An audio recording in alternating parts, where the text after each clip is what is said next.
having me. It's always great as a former Longhorn to come back and present at UT. I got my MS in the Energy and Earth Resources Department there in I guess it was 2013 now, so not too long ago. What I was going to talk about today is really, looking across the United States, how different types of market and regulatory structures impact the growth and development of utility-scale solar in the U.S. So exciting topic, hopefully, for folks on the call. First, I'll talk a little bit about First Solar.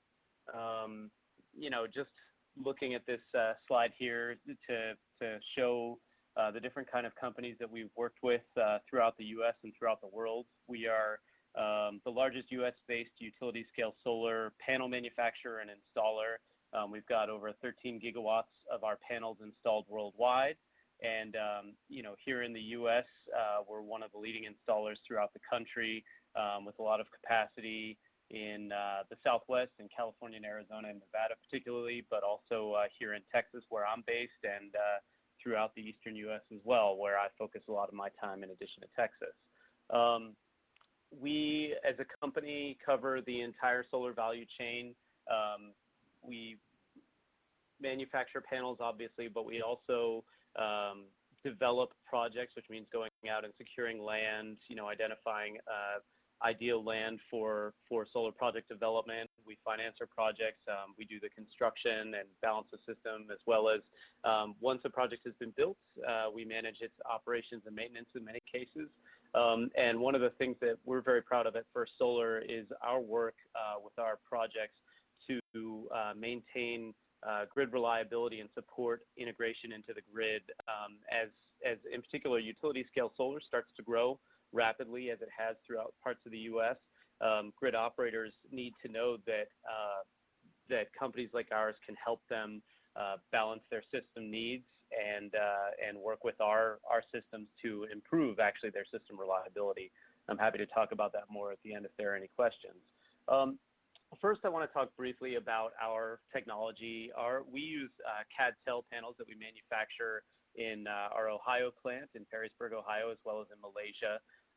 And CAD-TEL is a thin film technology, so it's a little bit different from the conventional multi-crystalline silicon and single crystalline silicon technologies.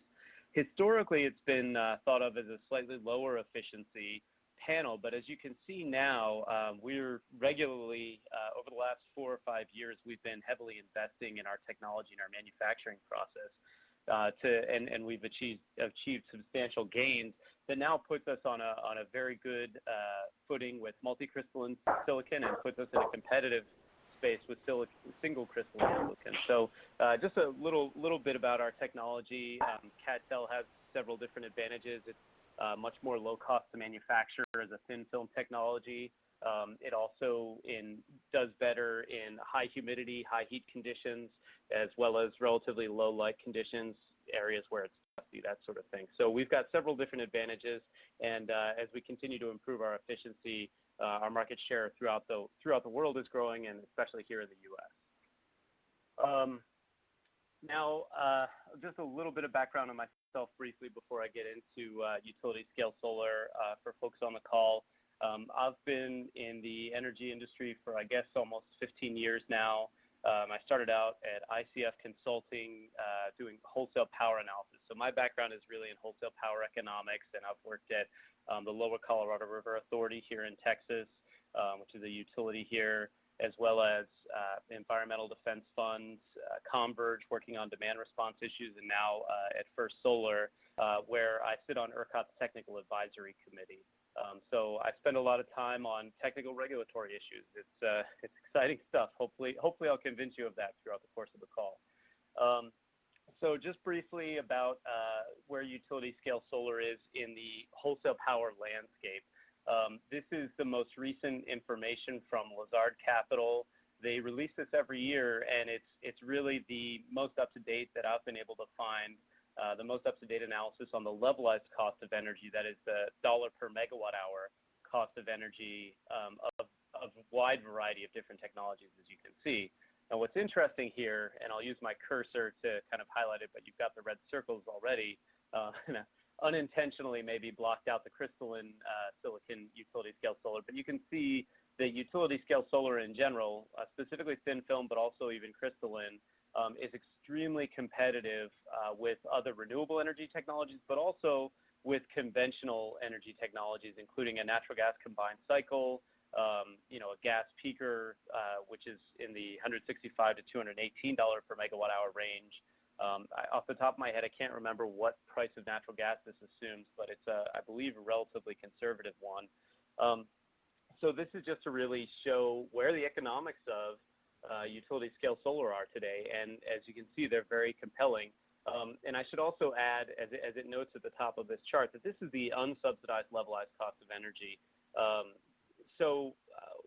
While all energy resources have some sort of subsidy inherent in them for a variety of reasons, a variety of sources, typically, as you're probably aware, solar and wind in particular receive federal tax credits that are relatively easy to back out in an analysis like this. So while they haven't been able to take out the subsidies for some of the other sources, they have been able to in this analysis for the renewable energy technologies that receive those federal tax credits. And you can see here that even with those backed out, there's a compelling case for investment in solar in particular, as utilities are starting to look at renewable energy resources to meet their daytime and peaking capacity needs. And by the way, I should add, if people have clarifying questions while I'm working on this, feel free to, I guess, jump in or maybe raise your hand. Hopefully I can see it. Otherwise, hopefully everybody can stay on mute. This is from ERCOT, and again, this is where I spend a lot of my time, but not all of my time. And this is actually from the 2014 long-term system assessment. It's a project that ERCOT does every 2 years where they look at the expected growth of different types of resources, both in terms of just the resource technology, but also more specifically in terms of the region that growth is expected to happen. This is really an exercise that ERCOT goes through to plan for transmission needs over the long term. And I'll talk more about transmission needs in different systems throughout the U.S. later. But it helps give us a window into where a group like ERCOT, an organization like ERCOT, that manages the reliability and the marketplace for the 90% of Texas customers, where they see solar going and where they see the portfolio, the energy portfolio mix going over the next 15 years. In their newer version of the long-term system assessment, which will come out sometime later this fall, I expect this solar number to grow. So we're going from 0% in 2013 to 10% by 2027. Their latest preliminary analysis shows that solar is going to go even higher than that. And you've also got a pretty big growth in natural gas and wind coupled with that. So this is just an indicator by ERCOT after their analysis looking at the different relative costs of technologies of what's the most compelling type of technology for the system to build given the current and projected economic environment. And this is without any change in regulation, so this doesn't really include an analysis of the Clean Power Plan or anything like that, although I know in their newer version they are looking at that as well. And this is a great analysis from Lawrence Berkeley National Labs, the implications of wide area geographic diversity for short-term variability in solar power. It's a mouthful, but I think it's an important, I really can't go through a presentation without including a chart like this or some sort of slide to talk about, to help understand the growth in utility scale solar and how it actually affects reliability. I think there's a misconception among some that as you increase the amount of renewable energy on the system, it actually gets more reliable when in fact the opposite is true, because as you increase that capacity, you're increasing the geographic diversity, which helps even out any of the bumps that you might even see initially in, say, a single or one or two utility scale solar sites. So this is just a kind of a visual representation of what that might look like if you move from a single location to 20 different locations of utility scale solar installation. So this is kind of the meat, the heart of the presentation, if you will. I hope you'll find this interesting. This is something that I've kind of observed throughout my time working in energy. Regional markets work very well to manage electricity needs and supply and optimize supply and demand to provide customers with the most cost-effective supply to meet their needs. At the same time, regional markets can create barriers in certain situations. For example, if you want to build a solar project, say, in this part of southern Nevada or southwestern Arizona, you're transmitting it across markets, essentially, from the SPP West, or sorry, from the WEC territory into the California ISO territory. And that just comes up with some additional complications that makes it slightly less optimal to build in Southwest Arizona, even if the land cost may be cheaper, for example. And by the way, these are just examples, not I'm not referencing a specific project. That complication can help, can sometimes reduce the value of locating in a more ideal location. So we're seeing more and more that regional markets are recognizing that and building out their transmission infrastructure to try and both meet new demand needs, but also meet new opportunities for supply, particularly as it relates to renewable energy, because renewable energy supply is so tied to specific regions. So I'll go in a little more in depth on this, and in particular, I think one of the really interesting things that we're seeing play out right now is the distinction between restructured and unrestructured markets and how they're approaching renewable energy. I'll talk first about restructured markets. ERCOT in Texas is a great example of that, as is the PJM territory, New York and New England territories, as well as actually MISO. It's not restructured, or most of the states are not restructured, but they are a regionally organized market. So that can be interesting to talk about. With restructured markets, essentially they've gone through the process. It's often called deregulation, but I think restructuring is a little bit more appropriate, where they either have a competitive wholesale market where suppliers from coal and gas and wind and solar and nuclear are bidding against each other to provide electricity to meet the needs of that particular region. And they may have a restructured retail market as well, where the companies that supply customers with electricity do not have a monopoly over those customers, are essentially in a competitive marketplace of their own, and they have to buy electricity from competitive suppliers and then sell it to customers at the rate that gets them enough customers to run their business, essentially. And those structures help optimize, again, for customers, for the end users, they help to optimize the price that they receive. At the same time, they do introduce some complications. It can be more difficult for a retailer, for example, or a generator to build a project that's a capital-intensive investment, which is any kind of power plant, natural gas, certainly nuclear, wind and solar, coal, what have you. Those are infrastructure projects that last for 20, 30, 40, 50 years in some cases. But at the same time, they have no guaranteed off-taker unless they get a long-term contract for the off-take of that electricity. Meanwhile, the retail supplier is not guaranteed of a certain customer base over a long period of time. So it's difficult sometimes for them to make a 20-year commitment, for example, which is kind of a conventional power purchase agreement time frame. Sometimes it's 10 or 15 years, sometimes it's 20, 25, and even more.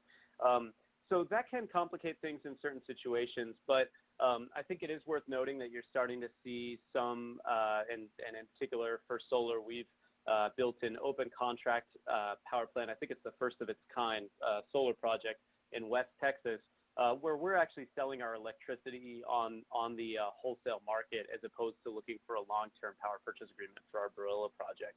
Apologize, I should have a map for it, but it's out here in Pecos County near Fort Stockton. That being said, quite frankly, power prices are extremely low in restructured markets throughout the U.S., which has created a difficult environment, again, for any type of technology, whether it be gas, nuclear, solar, or wind. These incredibly low power prices have made it very difficult for any kind of technology that wants to build a new supply, new resource, to do so in those marketplaces. So historically, restructured markets have often relied on other policies to guide investments for the state to ensure that the state and the region has enough capacity to meet needs. I'll talk a little bit more about that later, but that can include things like a forward capacity market, sometimes tax policies, and sometimes renewable portfolio standards. Unrestructured markets, and I think the Southeast, as it relates to utility scale solar, is probably the most interesting unrestructured area, where you've got a lot of vertically integrated utilities that go through a planning process and historically haven't been as eager to invest in renewable energy. They haven't had other state policy support, but we're really starting to see a pretty massive shift in interest there, where you've got both utilities and utility regulators who conventionally are not necessarily interested in renewable energy for, environmental reasons or other reasons. Now they're finding it valuable to invest in utility scale solar purely for economic reasons. And so to talk about the renewable portfolio standards, I just find this interesting. It's something that I've studied for a long time. In the early 2000s and the late 90s, there was just a wave of renewable portfolio standard policies that have incentivized a variety of utility scale solar and wind. They've been used in some cases to incentivize distributed generation, in particular solar, as well as geothermal, biomass, and other resources. A lot of those policies have kind of evolved into legacy policies where they are in place in states, and Texas is a great example, but there's no real political motivation or necessarily need to sort of update them to reflect newer conditions. So for example, in Texas, we've got a goal of 5,880 megawatts of renewable energy by 2015. We now have, I think, well over 12,000 megawatts of renewable energy in the state, and surpassed that far before 2015. But there hasn't really been a push to change the RPS, and I wouldn't expect one either. It's just not something that's really necessary in Texas at this point because of the competitive nature of utility scale solar in the state.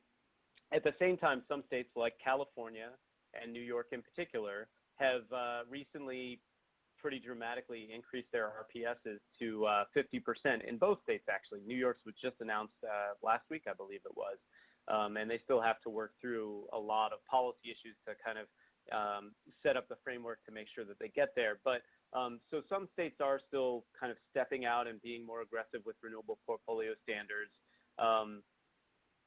Generally speaking, though, renewable portfolio standards are probably taking a little bit of a backseat to underlying market conditions. So whether it be the price of natural gas or the retirement of old inefficient units, different things are starting to drive investment in utility scale solar throughout the U.S.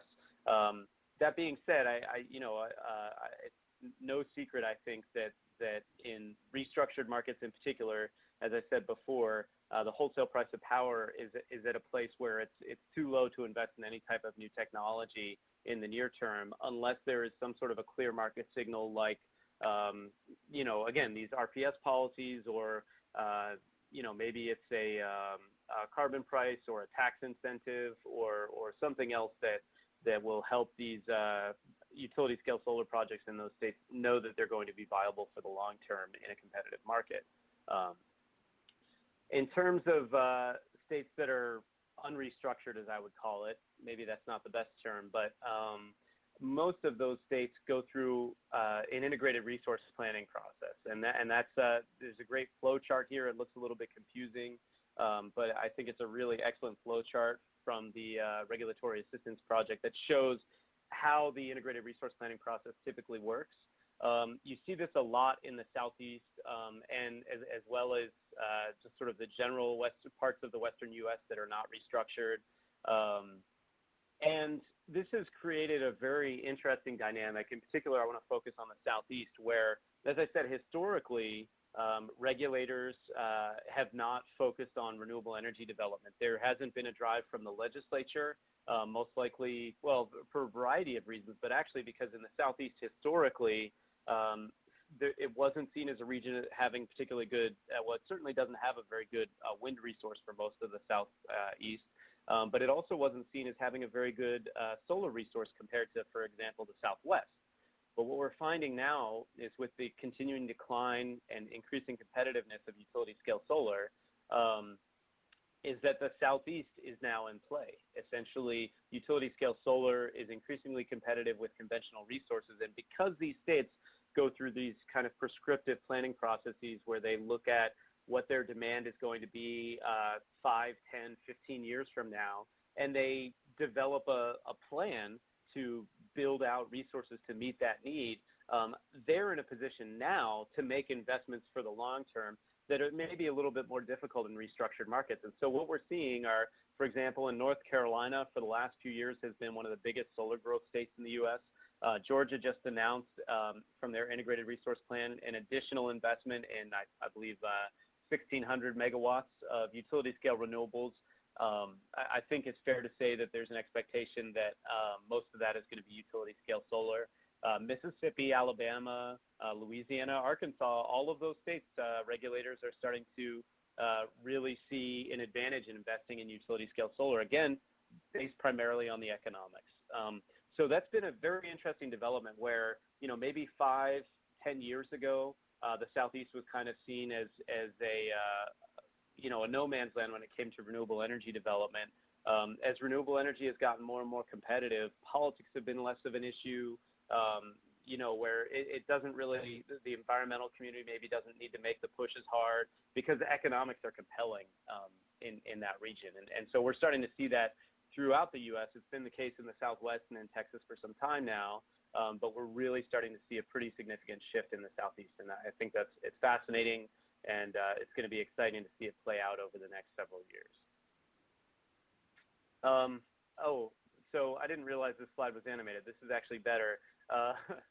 When I go through the animation, you'll see it gets pretty ugly. But this is a slide from the National Renewable Energy Lab that shows the different renewable resources and how they're overlaid. And what you can see is in the Southwest here is really where the big solar resource has been historically, and it's still where solar is likely to be most cost competitive. But the Southeast, and I apologize if I don't know if you can see the colors too well on your screen. They're a little bit light on my screen, but you can see there's regions of the Southeast, stretching from southern Louisiana and eastern Arkansas all the way up to southern North Carolina, where there's actually a pretty strong solar resource. And in particular, again, these are humid areas, areas that maybe have, certainly a lot of heat and maybe a bit of dust, where in particular, First Solar thin film technology does very, very well in the Southeast. So we're certainly very excited about the Southeast and doing a lot of business there right now. And this kind of just emphasizes the solar resource in the Southwest, in particular around concentrating solar thermal. I'm not really going to speak to that. It's not a technology that we're involved in. But now you can start to see the wind resource, and really it's this kind of corridor or backbone in the United States, the plain states really.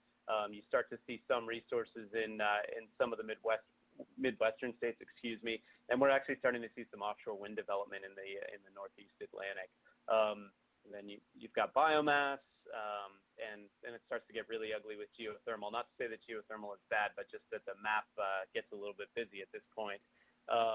But this is to just sort of show how important those regional breakups of the different organized markets can be when taking into account the considerations around renewable energy resources, in particular wind and solar.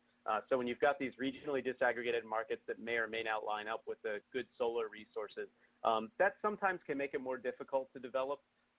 But what I think most of those regional groups are looking into now is, improving their interconnectedness and improving their transmission infrastructure to help open up avenues for utility-scale solar development throughout the U.S., really.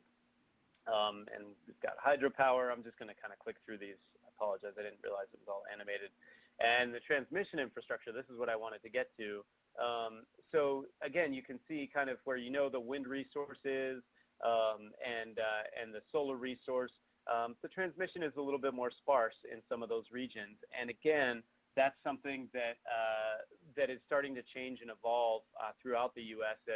as regional grid operators are recognizing that in order to attract the most optimal utility-scale solar resources, sometimes additional transmission infrastructure is needed because the hottest, the sunniest places aren't always the most populous places. And historically, I think transmission has been developed primarily around either demand or massive investments in bulk generation infrastructure. So, a 1,000, 2,000 megawatt coal or nuclear plant is certainly going to lead to some transmission infrastructure changes. Whereas with utility scale solar, we'll typically build in smaller increments of maybe 100 megawatts at a piece or something along those lines. So while it may not lead to the immediate need to completely retrofit the transmission infrastructure around that area, like you would if you were building a 2,000 megawatt nuclear or coal or gas facility, as the solar gets built out, it does lead to some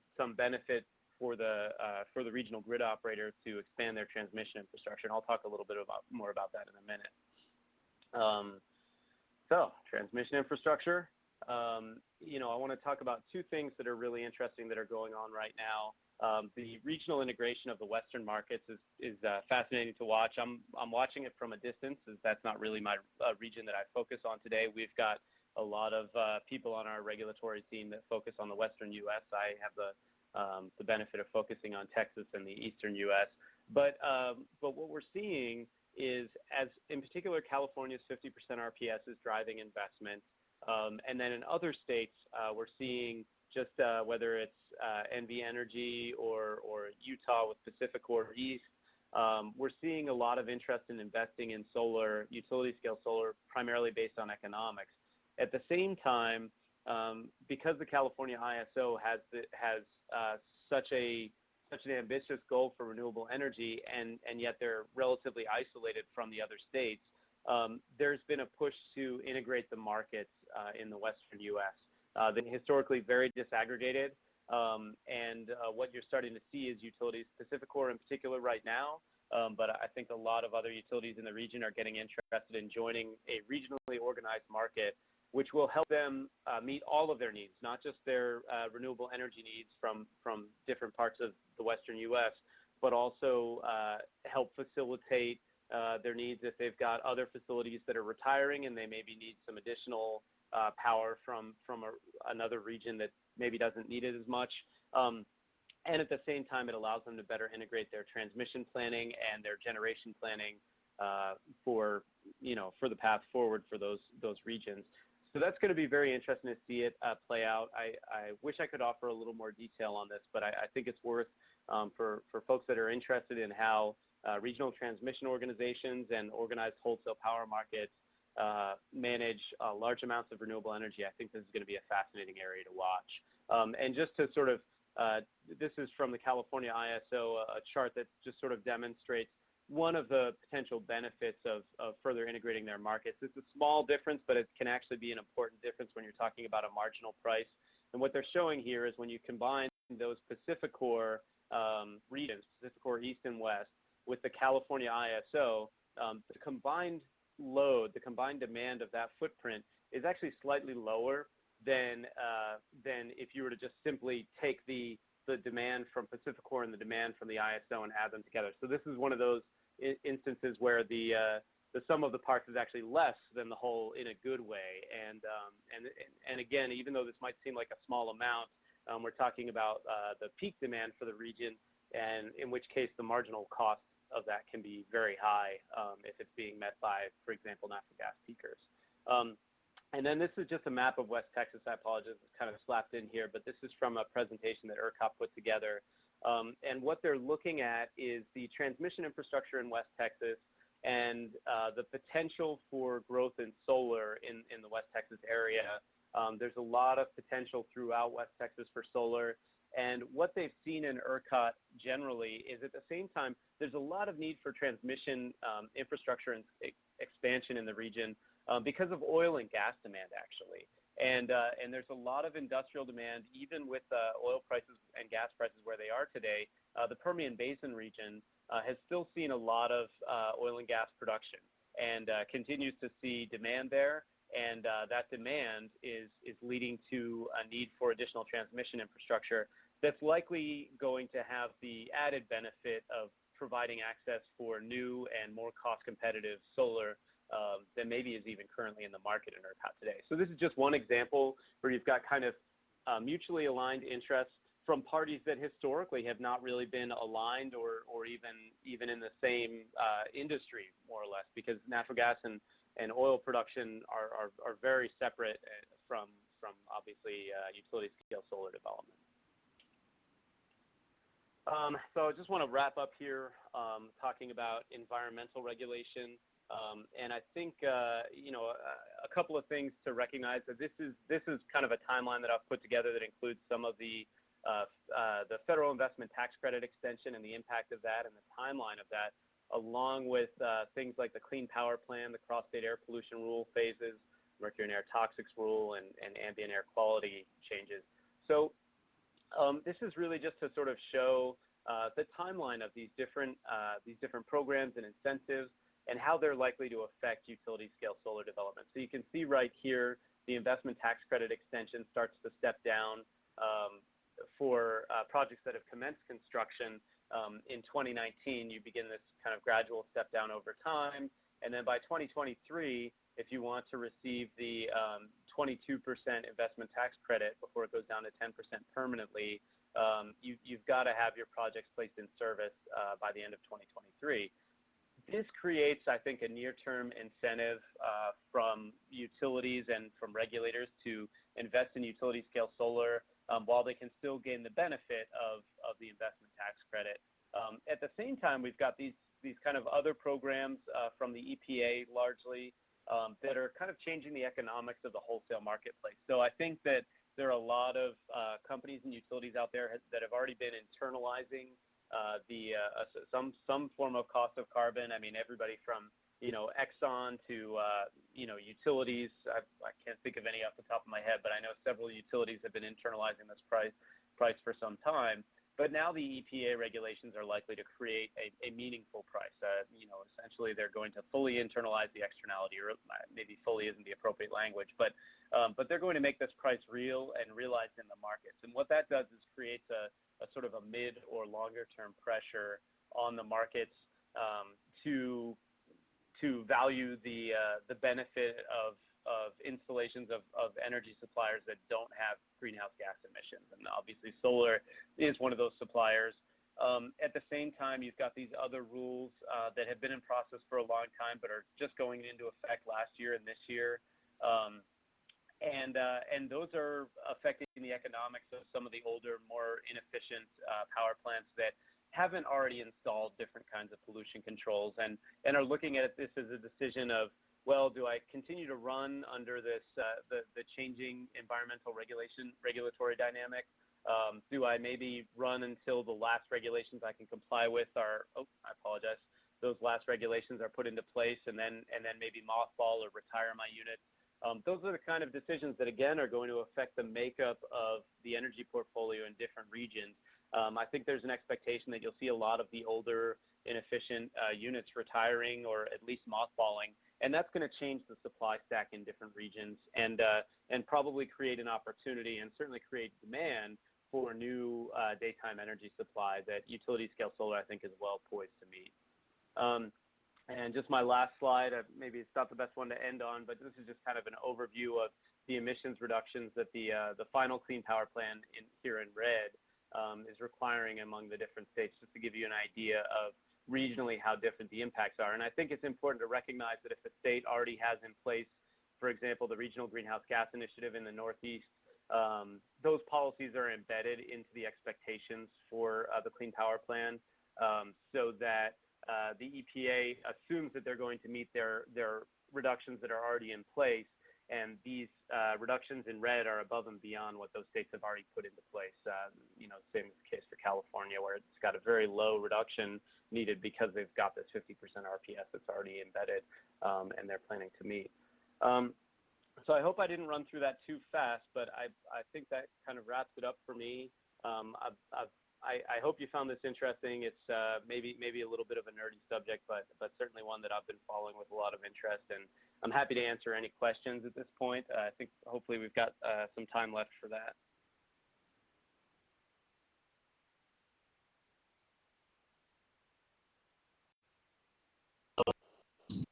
Feel free to type them into the chat window. Otherwise, you can use your microphone or call in and step forward at this point.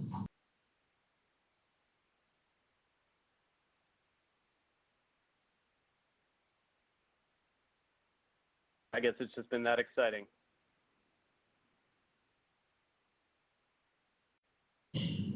I think you probably just answered all the questions without people having to ask them. Right, yeah. Oh, up, we've got one here here at UT.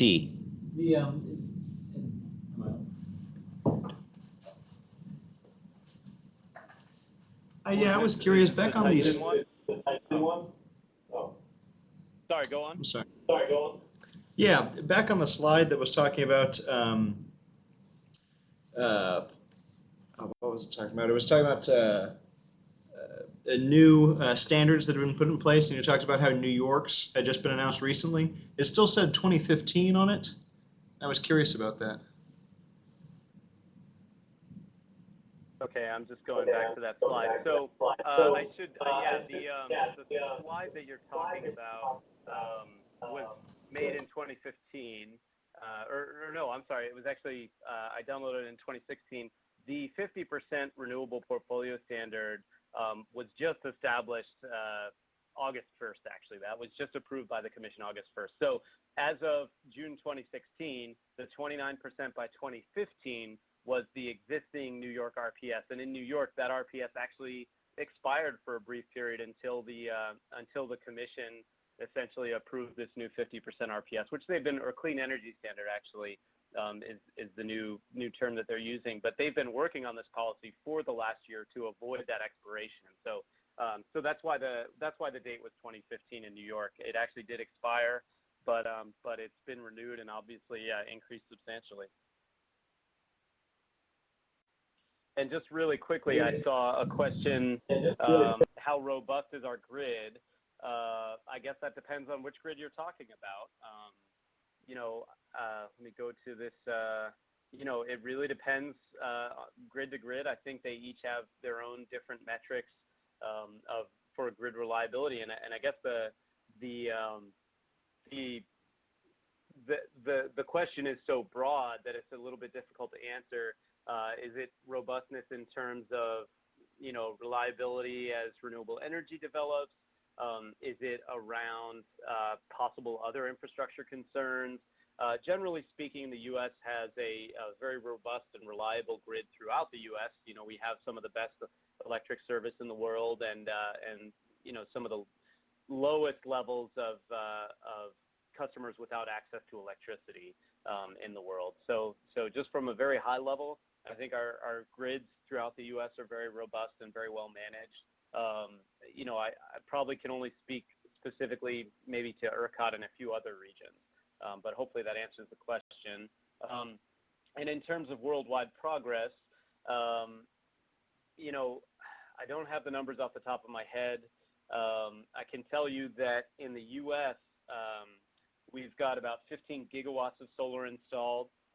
This is actually from an article that just came out today from Green Tech Media. We've got about 15 gigawatts of utility-scale solar installed, 10 gigawatts being built this year, and another, I believe, 13 to 15 gigawatts of utility-scale solar with signed power purchase agreements, which means they're highly likely to be completed over the next few years. So, that's an example of the U.S. With solar internationally, I think South America and Central America have been very interesting. Mexico just recently announced a massive procurement for that country, which hasn't really seen a whole lot of utility-scale solar of, I believe, 400 or 500 megawatts at an incredibly competitive price. Utility-scale solar in particular, I think as countries are growing their energy infrastructure, certainly China, India, is one of the main resources that they turn to. I apologize for not having any more specific numbers, but hopefully that's helpful. Let's see. Another question from the screen. One of my first few slides is on avoided costs. What is the effect of the current investment tax credit on avoided cost of utility-scale solar? So this actually wasn't an avoided cost slide. It was a levelized cost of energy slide, which is slightly different. But I can answer the question, I think, regardless. The investment tax credit actually reduces this levelized cost of energy for utility-scale solar. So where you see it in this $43 to $60 range. The investment tax credit could reduce it.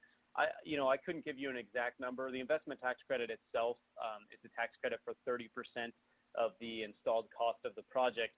But because tax equity is sometimes more difficult to get and maybe a little bit more expensive even, it may not reduce the cost of the project by 30%. It's not a one-for-one trade-off always, and there are a number of other reasons that's the case. But it certainly puts downward pressure on the cost of solar. We've seen prices in those range over the last couple of years, and so I think the investment tax credit is going to continue to put downward pressure on costs. I saw one more question. Are we prone to cyber attacks? Unfortunately, that's not a question I can answer in great detail. I really don't know more than you would probably read in the news. It's an issue that I've followed with interest, but I couldn't say how often cyber attacks are happening or anything to that extent. I know that certainly here in ERCOT, and actually I know a couple of other grid operators are taking this issue very, very seriously and have been focusing on cybersecurity for the last few years to essentially shore up their services and reliability in the face of that possible risk. So got a couple more questions being typed in. I don't know if people have questions on the phone.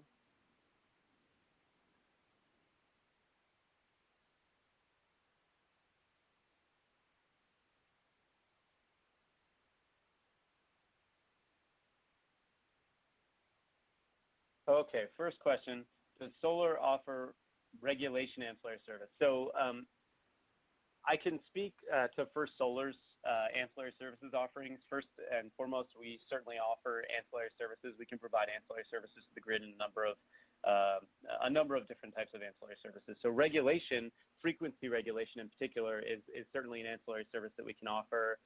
We can provide different types of ramping as well as we can provide obviously power, but also virtual power. I apologize, but the term is escaping me right now. We can, in addition to that, we have, I would encourage you to look for a paper that we've published that our head of infrastructure and technology has published called The Grid-Friendly PV Plan. And I think it's well worth a read. It talks about the different types of ancillary services and other grid support services that our power plants can provide. But essentially, because utility scale solar power plants use very sophisticated inverter technology, we're able to essentially remotely and automatically adjust different services that we're providing as the grid operator needs and requests them. Do hailstorms impact solar PV plants? We put our solar PV panels through an extremely rigorous testing procedure. I actually got a chance to observe it when I was in Perrysburg earlier in the year, and that includes hail testing. I can't remember the exact terminology, but I know that our panels have been tested and have been shown to be extremely reliable in hailstorms. So I think in general, other technologies may be there as well, but I know that's something that we're very proud of. Can I project the utility scale solar price per watt over the next 5 years? Unfortunately, I can't. What I can tell you is that I think there's still likely to be some downward pressure over the next 5 years. Certainly, as I showed folks in the presentation, let me just go back to that real quick. We are continuing to improve our efficiency, and that has the result of lowering our levelized cost of energy and our cost per watt. We've got the Series 5 module that we've been talking about publicly for some time now that's going to be available soon for, sorry, I'm just trying to get both of these up here on the screen so we can look at everything. We've got the Series 5 modules that will be available soon that are going to further improve our efficiency. So we see the cost of solar continuing, a downward trend for at least the next few years, and we think it's just going to continue to be increasingly competitive. Sorry, I don't have a more specific projection for you. I would encourage you to look at SIA and Green Tech Media put out a solar market insight report on a quarterly basis that I think is very helpful. And actually, the Lazard chart that I had up earlier is worth taking a look at as well. I don't know that they project future years solar costs, but they do have a chart that shows you the historical decline in solar costs that you can kind of look to try and identify that. So the question about where you would find that paper, you can actually, if you, I promise you, if you type in the grid-friendly PV plants into your web browser search engine, that it should be the first thing that pops up. The author's name is Mahesh, M-A-H-E-S-H, and I am not going to either pronounce or spell his last name correctly, so I'm not going to try and murder it. But if you type this into any search engine, it should be the first thing that pops up. It's publicly available. Do solar companies use data analytics a lot? We certainly do. So, for example, with our projects, we have an operations center in our Tempe, Arizona headquarters, where we're looking at all of our projects that we have under operation and maintenance control remotely in real time, and we are watching as you know, the output of those projects changes. So, for example, historically, if I think, you know, maybe other companies don't have this ability, or I know some of them do, but not everybody has had this historically. You know, if a panel or a series of panels were to go out, or even an inverter, it would take some time before the maintenance providers would recognize that the production levels had dropped substantially. We see that in real time and are able to remotely identify what the problem is based on the particular type of outage. And, you know, essentially, as opposed to it taking maybe a couple of days to recognize that there's a problem, and then a week or a little bit longer to send somebody out, what we can do is, when we observe this, and again, this is through just constant monitoring of panel output, and we have on each panel, we have a couple of different metrics that we measure on a regular basis, that we're able to essentially track each series of panels and understand what's going on with them in real time. And if we notice that a problem is occurring, we can typically identify what the source of that problem is, whether it's fixable remotely, or if we need to send somebody out to provide maintenance. You know, another example is in real time, again, we can see cloud cover if it's coming over a project, and our projects obviously are relatively large and cover a decent amount of acreage. So sometimes the cloud will be going over, for example, one corner of a project, but not the rest of the project. And we are actually able to manage our inverter loading throughout that project to increase the output in an area with less cloud cover in order to maintain a more stable level of output for the utility. So that's just another example. I wish I had a better, more detailed examples, but I know that data analytics plays a heavy role in our ability to maintain consistent output in our projects. Any more questions from the phone?